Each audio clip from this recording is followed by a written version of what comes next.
আসসালামু আলাইকুম। আজকের বাংলা নিউজে সবাইকে জানাচ্ছি স্বাগতম। শুরুতে জানাচ্ছি বিশ্ব আলোচিত খবরের সংবাদ শিরোনাম। আজকের বাংলা নিউজের সাথেই থাকুন। মার্কিন যুক্তরাষ্ট্রের প্রেসিডেন্ট ডোনাল্ড ট্রাম্প ফিলিস্তিনের স্বাধীনতাকামী সংগঠন হামাসকে তার প্রস্তাব মেনে নেওয়ার সময়সীমা নির্দিষ্ট করে দিয়েছেন। গাজাগামী ত্রাণবাহী গ্লোবাল সমুদ ফ্লোটিলার জাহাজগুলো থেকে 20 জনেরও বেশি সাংবাদিকদের আটক করার ঘটনায় ইসরায়েলের নিন্দা করেছে রিপোর্টার্স উইদাউট বর্ডার্স। গাজায় ইসরায়েলি গণহত্যার যুদ্ধে অবসানে মার্কিন প্রেসিডেন্ট ডোনাল্ড ট্রাম্পের 20 দফা পরিকল্পনা অধ্যয়নের জন্য হামাসের এখনও সময় প্রয়োজন। হামাস গাজায় ইসরায়েলি আগ্রাসনের প্রতিবাদে বিক্ষোভে উত্তাল স্পেনের বার্সেলোনা দেশটির ফিলিস্তিনপন্থী নাগরিকরা শহর জুড়ে আন্দোলনে নামে। পাকিস্তান নিয়ন্ত্রিত কাশ্মীরে থমথমে পরিস্থিতি। আল জাজিরা এক্সপ্লেইনার পাকিস্তান নিয়ন্ত্রিত কাশ্মীরে আবার কেন বিক্ষোভ ছড়িয়ে পড়ল? ইসলামী সমমনা দলগুলোর সঙ্গে ঐক্যের সমঝোতা হলে জামায়াতের 100 আসন ছেড়ে দিতে পারে বলে জানিয়েছেন দলটির সেক্রেটারি জেনারেল অধ্যাপক মিয়া গোলাম পরোয়ার। এতক্ষণ শুনছিলেন বিশ্ব আলোচিত খবরের সংবাদ শিরোনাম। এবার বিস্তারিত। হামাসকে রোববারের মধ্যে প্রস্তাব মানতে ট্রাম্পের হুমকি। মার্কিন যুক্তরাষ্ট্রের প্রেসিডেন্ট ডোনাল্ড ট্রাম্প ফিলিস্তিনের স্বাধীনতাকামী সংগঠন হামাসকে তার প্রস্তাব মেনে নেওয়ার নির্দিষ্ট সময়সীমা দিয়েছেন। এ সময়ের মধ্যে গাজার জন্য মার্কিন শান্তি পরিকল্পনা গ্রহণ না করলে নরক যন্ত্রণা ভোগ করার হুমকিও দিয়েছেন। গতকাল শুক্রবার ট্রাম্প তার সামাজিক যোগাযোগ মাধ্যম ট্রুথ সোশ্যাল প্ল্যাটফর্মে লিখেছেন, এই চুক্তি রোববার ওয়াশিংটন সময় সন্ধ্যা 6টার মধ্যে সম্পন্ন হতে হবে। এর আগে গত মঙ্গলবার ট্রাম্প তার প্রস্তাব সামনে আনার সময় 3 থেকে 4 দিনের মধ্যে প্রস্তাবে সম্মত হতে হামাসকে সময় বেঁধে দিয়েছিলেন। আরব ও তুরস্কের মধ্যস্থতাকারীরা হামাসকে চুক্তি মেনে নিতে চাপ দিচ্ছে। তবে হামাসের এক জ্যেষ্ঠ নেতা বলেছেন, ট্রাম্পের প্রস্তাব হামাসের পক্ষ থেকে প্রত্যাখ্যান করার সম্ভাবনা বেশি। দ্য গার্ডিয়ান জানায়, প্রেসিডেন্ট ডোনাল্ড ট্রাম্পের গাজা যুদ্ধবিরতি প্রস্তাবের গুরুত্বপূর্ণ সংশোধনের দাবি করবে ফিলিস্তিনি স্বাধীনতাকামী সংগঠন হামাস।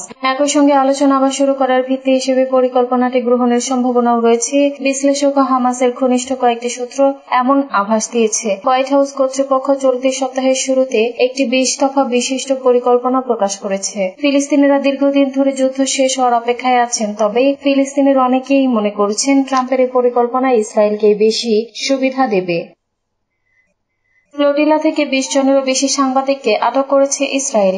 গাজাগামী ত্রাণবাহী গ্লোবাল সমুদ ফ্লোটিলার জাহাজগুলো থেকে সাংবাদিকদের আটক করার ঘটনায় ইসরায়েলের নিন্দা করেছে রিপোর্টার্স উইদাউট বর্ডার্স আরএসএফ। শুক্রবার এক বিবৃতিতে আরএসএফ জানিয়েছে, গ্লোবাল সমুদ ফ্লোটিলায় 20 জনেরও বেশি বিদেশি সাংবাদিক ছিলেন। এতে বলা হয়, বুধবার থেকে বৃহস্পতিবারের মধ্যে ইসরায়েলি নৌবাহিনী গাজা অভিমুখে রাজনীতিবিদ ও অধিকার কর্মীদের বহনকারী নৌকাগুলোকে আটকাতে শুরু করলে সাংবাদিকদেরও গ্রেপ্তার করা হয়। 450 জনের বেশি লোক বহনকারী জাহাজগুলোকে ইসরায়েলি নৌবাহিনী গাজা উপত্যকায় পৌঁছাতে বাধা দিয়েছে। সাংবাদিকদের গ্রুপটি ক্রাইসিস ডেস্কের প্রধান মার্টিন ব্রক্স বলেছেন, সাংবাদিকদের গ্রেপ্তার করা এবং তাদের কাজ করতে বাধা দেওয়া, তথ্য প্রদান এবং অবহিত হওয়ার অধিকারের গুরুতর লঙ্ঘন। তিনি বলেন, আরএসএফ অভূতপূর্ব মাত্রার মানবিক অভিযান কাভার করার জন্য এই জাহাজগুলোতে থাকা সংবাদ পেশাদারদের অবৈধ গ্রেপ্তারের নিন্দা জানায়।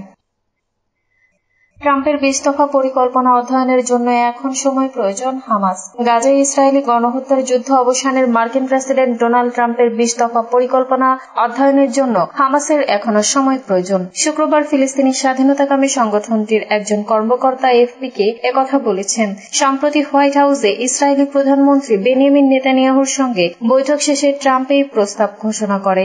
ইতোমধ্যে প্রস্তাবটি হামাসের কাছে পৌঁছে দেওয়া হয়েছে। প্রস্তাবে হামাসের নিরস্ত্রীকরণ, 72 ঘণ্টার মধ্যে বন্দীদের মুক্তি এবং গাজা থেকে ধীরে ধীরে ইসরায়েলি সেনাদের সম্পূর্ণ প্রত্যাহারের কথা বলা হয়েছে। এরপর ট্রাম্পের নেতৃত্বে একটি যুদ্ধ পরবর্তী অন্তর্বর্তীকালীন কর্তৃপক্ষ গঠিত হবে। নাম প্রকাশ না করার শর্তে হামাস কর্মকর্তা এফপিকে বলেন, হামাস এখনো ট্রাম্পের পরিকল্পনা সম্পর্কে পরামর্শ চালিয়ে যাচ্ছে এবং মধ্যস্থতাকারীদের জানিয়েছে পরামর্শ চলছে, কিছু সময়ের প্রয়োজন। গত মঙ্গলবার ট্রাম্প তার প্রস্তাব দেওয়ার পর হামাসকে পরিকল্পনা গ্রহণের জন্য 3 বা 4 দিনের আলটিমেটাম দিয়েছিলেন। আরব দেশগুলো সহ পশ্চিমা বিশ্ব শক্তিগুলো এটিকে স্বাগত জানিয়েছে। হামাসের রাজনৈতিক ব্যুরোর সদস্য মোহাম্মদ নাজ্জাল শুক্রবার এক বিবৃতিতে বলেছেন, পরিকল্পনা উদ্বেগের বিষয় রয়েছে এবং আমরা শিগগিরই এ বিষয়ে আমাদের অবস্থান ঘোষণা করব। এদিকে আজও গাজা অঞ্চল জুড়ে ইসরায়েলি ভারী বিমান বর্ষণ এবং কামানের গোলাবর্ষণ চালাচ্ছে। গত 24 ঘণ্টায় অর্ধশতাধিক ফিলিস্তিনি নিহত হয়েছেন। ইসরায়েল বিরোধী বিক্ষোভে উত্তাল বার্সেলোনা। গাজায় ইসরায়েলি আগ্রাসনের প্রতিবাদে বিক্ষোভে উত্তাল স্পেনের বার্সেলোনা। শুক্রবার ৩ অক্টোবর দেশটির ফিলিস্তিনপন্থী নাগরিকরা শহর জুড়ে আন্দোলনে নামে। এ সময় ফিলিস্তিনের পতাকা, পোস্টার ও ব্যানার হাতে মিছিল করে তারা। আন্দোলনকারীরা স্টারবাকস, বার্গার কিং, ক্যারেফোর সহ বেশ কিছু ইসরায়েলি ব্যবসায়ী প্রতিষ্ঠানে হামলা ও ভাঙচুর চালায়। প্রতিষ্ঠানের দেয়ালে লিখে যায় বিভিন্ন ইসরায়েল বিরোধী স্লোগান। এ সময় তাদের সঙ্গে পুলিশের ব্যাপক সংঘর্ষ হয়। এক পর্যায়ে বিক্ষোভকারীদের উপর টিয়ার শেল ছুড়ে পুলিশ। একই দিকে গ্লোবাল সমুদ ফ্লোটিলাকে ইসরায়েলি কর্তৃপক্ষ বাধা দেয়। বার্সেলোনার শিক্ষার্থীরাও বিক্ষোভে রাস্তায় নামে।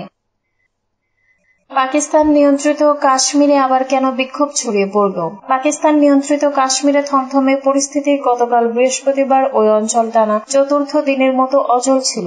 গত কয়েকদিনে সেখানে বিক্ষোভকারী ও নিরাপত্তা বাহিনীর মধ্যে কমপক্ষে সংঘর্ষে 15 জন নিহত হয়েছেন। তাদের মধ্যে 3 জন পুলিশ কর্মকর্তাও আছেন।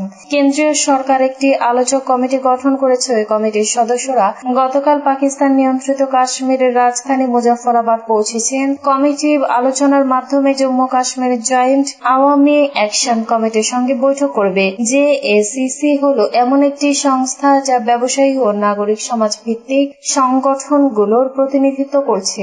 এটি পুরো অঞ্চলে সাধারণ মানুষের অসন্তোষের কণ্ঠস্বর হিসেবে পরিচিত। অধিকার কর্মী শওকত নওয়াজ মীরের নেতৃত্বে জেএসি গত 29 সেপ্টেম্বর থেকে এমন অচল অবস্থা শুরু করেছে এতে পাকিস্তান নিয়ন্ত্রিত কাশ্মীরের অনেক জায়গা পুরোপুরি থমকে গেছে। কাশ্মীর সরকার ইতিমধ্যে পুরো যোগাযোগ ব্যবস্থা বন্ধের সিদ্ধান্ত নিয়েছে। গত 28 সেপ্টেম্বর থেকে স্থানীয় বাসিন্দারা মুঠোফোন ও ইন্টারনেট ব্যবহার করতে পারছেন না। মুজাফফরাবাদে যেসব বাজার জমজমাট থাকে সেগুলো এখন সম্পূর্ণ বন্ধ। রাস্তার পাশে যারা পণ্য বিক্রি করেন তাদেরও উপস্থিতি নেই, এমনকি রাস্তায় গণপরিবহনও চলছে না। এই স্থবিরতার কারণে সেখানকার প্রায় 40 লাখ মানুষ অনিশ্চয়তার মধ্যে পড়েছে। আজাদ কাশ্মীর সরকার এক বিবৃতিতে বলেছে, কর্তৃপক্ষ শৃঙ্খলা ফিরিয়ে আনতে কাজ করছে। সামাজিক যোগাযোগ মাধ্যমে ছড়িয়ে থাকা প্রচার ও ভুয়া খবরের প্রভাবে বিভ্রান্ত না হতে জনগণের প্রতি অনুরোধ জানিয়েছে তারা। তাদের দাবি, নির্দিষ্ট কোনো এজেন্ডা বাস্তবায়ন করতে এমনটা করা হচ্ছে। সমঝোতা হলে 100 আসন ছাড়তে পারে জামায়াত, গোলাম পরোয়ার। ইসলামী সমমনা দলগুলোর সঙ্গে ঐক্যের সমঝোতা হলে জামায়াত 100 আসন ছেড়ে দিতে পারে বলে জানিয়েছেন দলটির সেক্রেটারি জেনারেল অধ্যাপক মিয়া গোলাম পরোয়ার। শুক্রবার খুলনায় ইসলামী ছাত্র শিবির আয়োজিত সদস্য পুনর্মিলনী অনুষ্ঠানে প্রধান অতিথির বক্তব্যে তিনি বলেন, যদিও আমরা 300 আসন চূড়ান্ত করেছি, প্রাথমিক বাছাই হয়ে গেছে, তবে যাদের সঙ্গে সমঝোতা হবে তাদের জন্য কিছু আসন ছাড়তে হবে, না হলে তো ঐক্য হবে না। আমিরের জামায়াত আমাকে আইডিয়া দিয়েছেন, এমনও হতে পারে সমঝোতা করতে করতে শেষ পর্যন্ত 100 আসনও আমাদের ছাড়তে হতে পারে। তাই মানসিক প্রস্তুতি রাখতে হবে, কমপক্ষে 200 আসনে আমরা ইনশাআল্লাহ নির্বাচন করব। জামায়াতের নেতাকর্মীদের উদ্দেশ্যে তিনি আরো বলেন, এখন থেকেই নির্বাচনী এলাকায় পরিকল্পনা করতে হবে।